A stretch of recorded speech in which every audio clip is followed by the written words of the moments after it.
जिंदाबाद जिंदाबाद, हम तुम्हारे साथ हैं।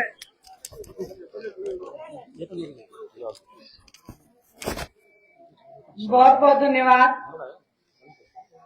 सबसे पहले तो मैं सूर्यवाड़ा गांव की इस पावन पवित्र धरा को प्रणाम करती हूँ और इस धरा पे आए मेरे पिता तुल्य बुजुर्गों, मेरी माताओं, बहनों, भाइयों और देश का उज्जवल भविष्य प्यारे बच्चों, मैं आप सबका बहुत बहुत धन्यवाद करते हुए अभिनंदन। अभी अभी मुझे बताया कि मैं जिस जगह खड़ी हूँ वो परिवार आदरणीय चौधरी देवीलाल जी के पगड़ी बदल परिवार हैं। मैं तो खुद इस बात के लिए आपकी शुक्रगुजार हूँ कि आपने फिर से मुझे पगड़ी पहना के वो मान और सम्मान दिया। मैं वायदा करती हूँ कि इस रिश्ते को और आगे तक निभाऊंगी और इस पगड़ी का मान और सम्मान बढ़ाने का काम करूंगी। इंडियन नेशनल लोकदल पार्टी का पूरा परिवार आज आपके बीच में है। बहुत ही आदरणीय जिला के अध्यक्ष सतबीर सिसाए जी, बहुत ही मेहनती हल्का के अध्यक्ष कलीराम खेदड़ जी, बड़े भाई राजीव राजा जी, आपका अपना, मैं तो यही कहूंगी मेरे लिए तो सबसे मेहनती है विजय। हर बार मेरे को कहता है बहन जी चिंता मत करो, और वो अपने वायदे का हमेशा पूरा मिलता है। मैं विजय का बहुत बहुत धन्यवाद करूंगी, आप सबसे मिलने का मुझे सौभाग्य दिया। पूर्व में रही प्रत्याशी बहन ललिता ठाक जी, हमारे किसान नेत्री सुदेश कंडेला जी, युवा बच्चे सारे आए हुए हैं, सबका मैं बहुत बहुत धन्यवाद करती हूँ। बरवाड़ा के हल्का के अध्यक्ष सुभाष ठाक जी, जितेंद्र शोरान जी, सबका मैं बहुत बहुत धन्यवाद करती हूँ, अभिनंदन करती हूँ। जैसा कि आप सबको पता ही है कि लोकसभा के चुनाव हैं और मैं तो थारी वही कहूंगी बेटी हूं और बार बार थारे बीच में आऊंगी। कहते हैं ना सुख दुख में बेटियां साथ नहीं छोड़ती। और एक बात आज आपको बता रही हूं, आप लोकसभा का चुनाव जीत रहे हैं। आज जिस भी गांव में मैं गई हूं, हर गांव ने मान और सम्मान, प्यार, प्रेम और विश्वास दिया है। मैं तो आप सबकी कर्जदार बनती जा रही हूं। मैं तो एक बात आपसे कहती हूँ, ऐसा मौका देना, थोड़ी सी और अपने अपने बूथ पे जाके इस बात की थोड़ी सी और मेहनत करना। आप लाखों वोटों से जीत रहे हैं और जिस दिन जीतूंगी आपसे वायदा करती हूँ सारा कर्ज उतारने का काम करूंगी, आपको सवाया करके लौटाने का काम करूंगी। चौधरी देवीलाल जी ने पूरा जीवन संघर्ष किया हरियाणा प्रदेश के लिए, हमारे बड़े बुजुर्गों को सम्मान दिया, हमारी बेटियों को सम्मान दिया। वहीं इस रीत को आगे बढ़ाते हुए आदरणीय ओम प्रकाश जी चौटाला ऐसे नेता हुए जिन्होंने सरकार को आपके द्वार पे लाके खड़ा कर दिया। आज ये जो बड़ी पार्टियां हैं अपने आप में, चाहे वो कांग्रेस की हो चाहे वो बीजेपी की हो, ये अपने आप को इस गुमान में ये कहती हैं कि आज अगर मुकाबला है तो हम बड़े दिग्गज नेता हैं। आपके बीच में एक बात कहना चाहती हूँ, दिग्गज कौन होता है? दिग्गज वो होता है जो जनता की लड़ाई लड़े और जनता के बीच में खड़ा हो। राजा वही बढ़िया होता है जो अपनी प्रजा का ख्याल रखे। आज हालात ऐसे हैं कि आज ये राजा घमंड में, गुमान में प्रजा को भूल चुके हैं। मेरी आपसे प्रार्थना है कि ये लोग कुर्सी तो लेना जान गए, लेकिन कुर्सी देने वालों की कदर भूल गए। कुर्सी देने वालों की कदर अगर याद करानी है तो आपके पास लोकतंत्र की सबसे बड़ी ताकत वोट की ताकत। कहते हैं ना, रोए बिना तो माँ भी दूध नहीं पिलाती। ये अगर आपने इनको फिर से गलती कर दी, हमारी कोई नहीं सुनेगा। कांग्रेस का इतिहास भी आपने देख लिया, जब भी इनको आपने मौका दिया ये तानाशाह बने। और कांग्रेस पार्टी वाले तो क्या ही बोलेंगे। आप लोगों के बीच में एक ही शब्द में इनकी बात पूरी हो जाती है। अपने खेता में घास उगा करे, उसका नाम क्या है? कांग्रेसी घास है ना।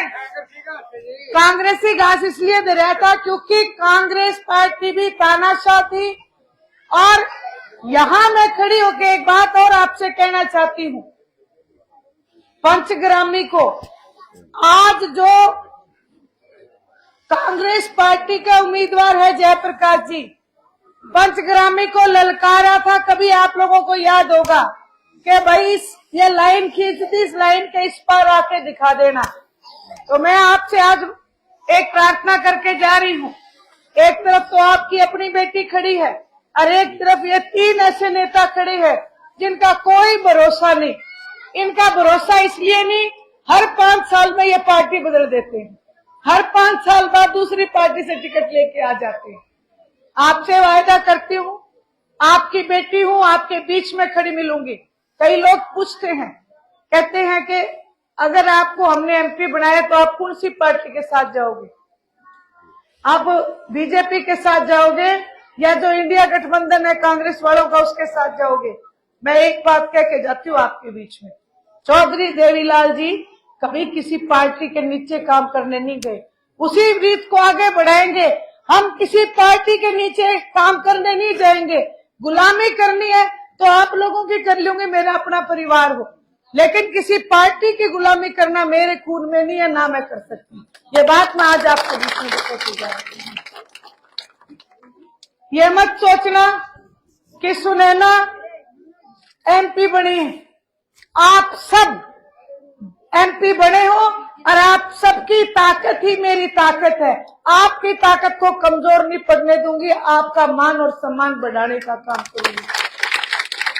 हिंदुस्तान की सबसे बड़ी पंचायत में आप लोगों की लड़ाई लड़ने का काम करूंगी। आज जो हमारे बच्चे बिना नौकरी के इधर से उधर घूम रहे हैं, ना नौकरी है और ना ही महंगाई कम हो रही है, महंगाई भी चरम सीमा पे है।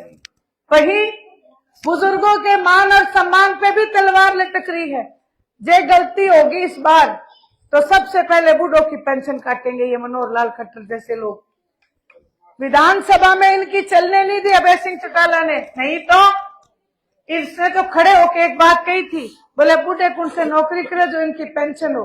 अभय सिंह चौटाला ने कहा कि अगर बुजुर्गों की पेंशन की तरफ आपने नजर उठा के देखा तो मैं गर्दन पकड़ लूंगा। ऐसे दबंग नेता को हमें मजबूत बनाना चाहिए। चौधरी देवीलाल जी को आपने मजबूत बनाया तो हमने हिंदुस्तान की गद्दी जीतने का काम किया। अभय सिंह चौटाला जैसे नेता को फिर मजबूत बनाओ। आपसे वायदा है, आप उनको ताकत दे देना, दिल्ली की गद्दी भी आपको जीत के देने का काम करेंगे। मेरी माताओं बहनों से खास करके प्रार्थना है, चौधरी देवीलाल जी क्या करते, बूढ़ो मर ना जाइयो, मैं थारी 100 रुपये पेंशन बांध दूंगा। और सारे बुजुर्गों ने सबने मोहर लगाई और अपनी पेंशन बनवा ली। कई जगह क्या हर गांव में जाती हूँ तो मुझे बूढ़े बडेरे कहते हैं क्या बेटी भला हो चौधरी देवीलाल का, क्या हमारी कदर करा दी। मैं भी फिर एक बात क्या करूं, मुझे बूढ़े बूढ़े भी मारती वोट देवे तो भी हमारा राज बने। आप सारे एक बात और सुन लो, जितनी मेरी बहनें यहाँ पे खड़ी हैं, जैसे बुजुर्गों की पेंशन कानून बना के लागू की, हर महिला की पेंशन बनाएंगे। हरियाणा प्रदेश की हर महिला की पेंशन बनाने का काम करेंगे। हर महिला को एक गैस का सिलेंडर भरवा के हर महीने और साथ में 1100 रुपए उसके खाते में देने का काम करेंगे ताकि महिलाएं चूल्हा चौका आराम से चला सकें। जो युवा बच्चे हैं, हर युवा को 21,000 रुपए जेब खर्ची देंगे और हर घर से एक बालक को सरकारी नौकरी देने का काम करेंगे। चौधरी देवीलाल जी का एक नारा था कि भ्रष्टाचार बंद हो और बिजली पानी का प्रबंध हो। इस नारे को आगे बढ़ाएंगे, भ्रष्टाचार को बंद करेंगे और बिजली पानी का प्रबंध करेंगे। वहीं अस्पतालों में डॉक्टर और स्कूलों में मास्टर पहली प्राथमिकता रहेगी। इन सारी चीजों को आपके बीच में पूरा करने का काम करेंगे। बिजली के मीटर जो बाहर ला रखे हैं, ये मीटर लाइट से, बिजली के मीटर लाइट से कम चलते हैं, धूप से ज्यादा चलते हैं। इन मीटरों को सबको उखाड़ के फेंक देंगे। आपके घरों में वही मीटर लगाएंगे जिनका बिल 500 से ज्यादा नहीं आएगा। ये आपकी बहन, आपकी बेटी का वायदा है। चौधरी देवीलाल जी की पार्टी चश्मे के निशान का वायदा है। जे कोई आपको ये कहे कि ये वायदे कोई पूरे नहीं करेगा, तो एक जवाब दे देना, कह देना 13 महीने तक किसान का, मेरा जब दिल्ली के बॉर्डर पे बैठा था तब एक ही नेता आया था उठ के, अभय चौटाला, अपनी जुबान को निभाने के लिए। और अभय चौटाला की ये जुबान मैं आपको बता के जा रही हूं, उन्होंने ये वायदे करके भेजा है। ये जब आए ना कांग्रेस वाले और बीजेपी वाले वोट मांगने, तो कह देना 13 महीने का हिसाब दो। 13 महीने तक सर्दी, गर्मी, आंधी, बारिश, तूफान में बैठे रहे। 750 किसान शहीद हुए। क्यों? 32 MLA तो कांग्रेस के पास भी थे, जो कुछ कर सकते तो कर लेते। अकेले एक शेर ने आपकी लड़ाई लड़ने का काम किया है। मैं आपसे प्रार्थना करती हूँ, इस शेर को आप मजबूत बना दो। अकेला ही काफी है। लोकसभा में जाके आप सबको तसल्ली कराने का काम करेगा। अपनी बेटी, अपनी बहन, मेरे को आप वोट देना और न्यू सोच लो भाई थारे बात में कना रही, बात ठोक के भर देना और सवाया करके मोड़ना मेरा काम है। जे ना मोड़ू तो फिर अपनी बेटी मत कहना। इससे ज्यादा मैं आपको क्या कहूँ। आपने मेरी बात सुनी, आप सबका बहुत बहुत धन्यवाद। आभार।